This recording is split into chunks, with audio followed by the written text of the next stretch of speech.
अब FIR register मतलब जाकर आज ही अरेस्ट मत करो ना। आपको करना क्या है पुलिस को? सुप्रीम कोर्ट ने बार बार यही कहा कि एफआईआर मतलब अरेस्ट नहीं होता ना। आप एफआईआर कर लो, अगर एलिगेशन गलत है तो हमारे खिलाफ में कार्रवाई कर लेना, एलिगेशन सही है तो आरोपी के खिलाफ में कार्रवाई कर लेना। इतना सिंपल लॉ है। लेकिन एफआईआर करने के बाद में आपको पूरा इन्वेस्टिगेशन करके रिपोर्ट देना है, वो आपको करना नहीं है। तो अभी एक सबसे बड़ा प्रॉब्लम बताता हूं मैं, कॉमन मैन का प्रॉब्लम क्या हो गया है। आदमी को अगर बाहर कहीं अन्याय हुआ तो जाता कहां पर है? वो जाता है पुलिस के पास।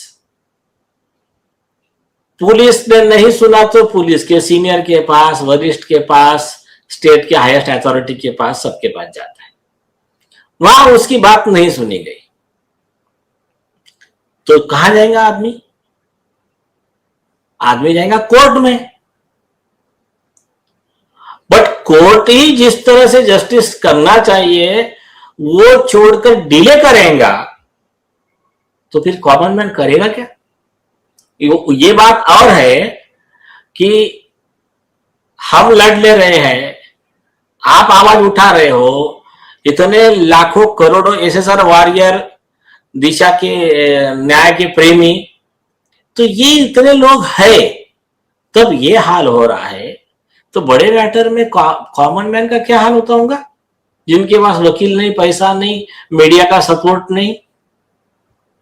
आज आपको ये बताना पड़ेगा सर कि बीइंग ए लॉयर, भाई कल को आप भी जज बन सकते हैं, कल भी हाई कोर्ट में जज बन सकते हैं, सुप्रीम कोर्ट में जज बन सकते हैं। ये और बात है कि आप उसमें जाना नहीं चाहते। आप कॉमन मैन की लड़ाई उनकी वॉइस बन करके लड़ना चाहते हैं और अदालत में। मैं ये नहीं कह रहा हूं कि जजेस कॉमन मैन की लड़ाई नहीं लड़ रहे हैं, लेकिन मैं यहां पर सीधा सीधा चार्ज कर रहा हूं। अभी 30 रुपए के 20 रुपए के मामले में 30 साल सजा काट करके व्यक्ति आया, उसके बाद उसकी मौत हो गई। अभी 2-4 दिन पहले सीजीआई के कोर्ट में एक महिला ने जो एफिडेविट दिया था, या उसमें जिस वल्गैरिटी का उन्होंने यूज किया था, तो उस पर जबरदस्त गुस्सा हुए सीजीआई सूर्यकांत जी। छोटी छोटी बातों को माइन्यूटली सीजीआई सूर्यकांत जी देख रहे हैं, और सूर्यकांत जी हैरान भी हैं कि हमारे देश में मिसकैरेज ऑफ जस्टिस किस स्तर का है। मैं ये कह रहा हूं कि जिस जज ने दिशा के केस की हियरिंग की है और उसमें सीधा सीधा मेरिट है, और आपका केस लॉ चिल्ला चिल्ला के कह रहा है कि एफआईआर इज मस्ट, तो फिर ये डिलेइंग क्यों हो रही है? तो क्या जस्टिस जो हैं, जो सुनवाई कर रहे हैं, उनको इसके लिए रिस्पॉन्सिबल बनाया जाएगा या नहीं बनाया जाएगा? मैं ये कह रहा हूं, दूध का दूध, पानी का पानी। कह दे कि नहीं, रिजेक्ट कर दे, या तो केस को रिजेक्ट कर देना, कहे कि नहीं आपके केस में मेरिट नहीं है, यही कुछ तो करें। नहीं, बराबर है। और क्या है, जजेस की अकाउंटेबिलिटी न ऑलरेडी फिक्स है। सुप्रीम कोर्ट का मैं आपको एक बेस्ट एग्जांपल बताता हूं। अभी प्रॉब्लम क्या है कि कितने फ्रंट पे कॉमन मैन लड़ेगा, प्रॉब्लम वो है। मैं आपको एक एग्जांपल बताता हूं। आपको याद होगा नर्मदा बचाओ आंदोलन में कुछ लोगों को वो आंदोलन कर रहे थे तो अरेस्ट करके पुलिस लेकर गई और उनको हथकड़ियां लगा दी। उसमें कुछ वकील भी थे। अब क्या हुआ, उनको कोर्ट में पेश किया। कोर्ट में पेश किया तो उसमें से एक वकील था, उन्होंने कहा कि साहब हम कोई डकैत और टेररिस्ट नहीं है, हम लोग एक्टिविस्ट है, सुप्रीम कोर्ट ने मना किया है, सुप्रीम कोर्ट के डायरेक्शन है दूसरे केस में कि आप ऐसी हथकड़ी नहीं लगा सकते, ऐसा उन्होंने जज को कहा। तो जज ने क्या किया, जज ने ऐसा ही ओके चलो देखते हैं अगले डेट पे, तो बस वहां से उनको हथकड़ी पहना के ले गए। ऑलरेडी अन्याय हुआ, जज को पॉइंट आउट किया, तब भी उसने जज ने ध्यान नहीं दिया। तो इन लोगों ने क्या किया, जेल से एक पत्र लिखा, किसके नाम पे, चीफ जस्टिस ऑफ इंडिया के नाम से। तो सीजीआई ने उस समय उस पत्र को सुओ मोटो कंटेम्प्ट पिटीशन बोल के ट्रीट किया और नोटिस निकाला 3 लोगों को। एक, जिन्होंने हथकड़ी लगाई थी वो पुलिस वाले। नंबर 2, पुलिस वालों के सीनियर पुलिस कमिश्नर एसपी। और नंबर 3, वो जज जिसके कोर्ट में एक केस हुआ था। अब बड़ा इंटरेस्टिंग मामला सुन लीजिए आप। मैटर आया सुप्रीम कोर्ट में, सुप्रीम कोर्ट ने नोटिस इशू किया।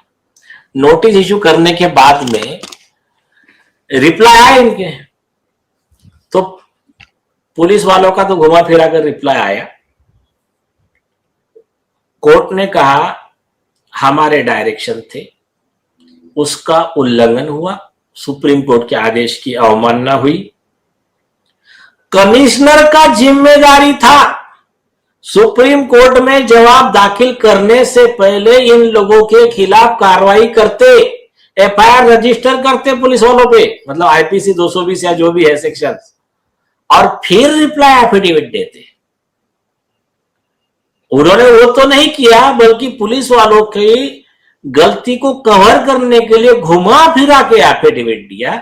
इसलिए उन्होंने कहा कि जो एसपी कमिश्नर ऑफ पुलिस जो भी है वो कंटेम्प्ट का दोषी है। जिन्होंने हथकड़ी लगाई वो तो दोषी है, वो जिस पुलिस अधिकारी ने कार्रवाई नहीं किया वो भी दोषी है। अब तीसरी बारी आई जज की। जज ने माफीनामा लिख कर दिया। उन्होंने कहा कि सर मैं यंग जुडिशियल ऑफिसर हूं, मैं अभी नया नया जज बना हूं, मुझे आपका ये आदेश, ये लॉ मालूम नहीं था। सुप्रीम कोर्ट ने कहा कि 2 चीजें हैं इसमें। पहली चीज, इनका आरोप है कि इन्होंने आपको बताया और आपने तब भी नहीं माना। हम ऐसा मान के चलते कि इन्होंने आपको नहीं बताया। आप हो जज, जज को मुझे ये सुप्रीम कोर्ट के ये डायरेक्शन, ये लॉ मालूम नहीं था, ये डिफेंस अवेलेबल नहीं है। वो तो कॉमन मैन को अवेलेबल नहीं है। कल एक आधा आदमी जाके मर्डर करेगा और बोलेगा अच्छा मर्डर की गुनाह होता है, मुझे मालूम ही नहीं था। तो है ना। तो सुप्रीम कोर्ट ने कहा कि ये जो है मतलब ignorance of law is no defence. फिर उन्होंने कहा कि तू यंग जज है करके तुमको जेल में नहीं भेज रहे, लेकिन तुम कंटेम्प्ट के अपराधी साबित हो चुके हो। हाईकोर्ट के रजिस्ट्रार को ऑर्डर दिया कि हमने जो इसके खिलाफ ऑब्जर्वेशन लिखे हैं उसकी एंट्री इसके सर्विस फाइल में ली जाए। तो ये एक लॉ बना, उसमें साफ साबित हो गया। दूसरा एक लॉ बताता हूं मैं। प्रिया गुप्ता में 2013 में सुप्रीम कोर्ट ने कहा कि जो guidelines supreme court high court दे देता है वो जनरल गाइडलाइन सबको मालूम रहना मैंडेटरी है। पुलिस है, जज है, कलेक्टर है, कमिश्नर है, तहसीलदार है, तुम्हारा मिनिस्टर है, सबको मालूम रहना है। प्रिज्यूम्ड लॉ में कोई डिफेंस नहीं है। और अगर उसको फॉलो नहीं करते तो वो कंटेम्प्ट के दोषी रहेंगे। फिर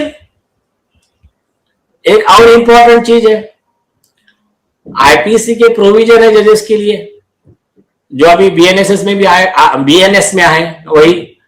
तो आईपीसी वाले सेक्शंस कॉमन मैन के लिए बताता हूं मैं। एक है 166, एक है 217, 218, 219। ये सेक्शन क्या कहते हैं कि कोई भी जज ने, कोई भी पुलिस ने अगर लॉ के डायरेक्शन का उल्लंघन किया तो वो 166 में 1 साल की सजा का हकदार है। उसने किसी मामले में आरोपी को बचाने के लिए लॉ का पालन नहीं किया और कुछ रिकॉर्ड ये किया, गलत ऑर्डर किया, तो ऐसे जज के लिए 217, 218, 219 में 3 साल से 7 साल की सजा का प्रावधान है। पुलिस वालों को भी ऐसा ही प्रावधान है। अब सपोज किसको झूठा फंसाया, अगर सपोज आरोप गलत कर दिया कि नहीं नहीं दिशा की जो मौत है ना वो कोई मर्डर नहीं है, कुछ नहीं है, वो तो उसके पिताजी ने धक्का दिया था उसको, ऐसा कुछ स्टोरी बना दिया, तो फिर उसमें आईपीसी 192 है, 193, 194 वो से लेके फिर 7 साल से उम्र कैद वगैरह सारे सेक्शंस उस पे अधिकारी पे उन पे लग जाते हैं, और गलत केस को ट्रायल के लिए भेजना तो उस जज के लिए आईपीसी 220 वगैरह सेक्शन लगते हैं। तो लॉ नीलेश जी,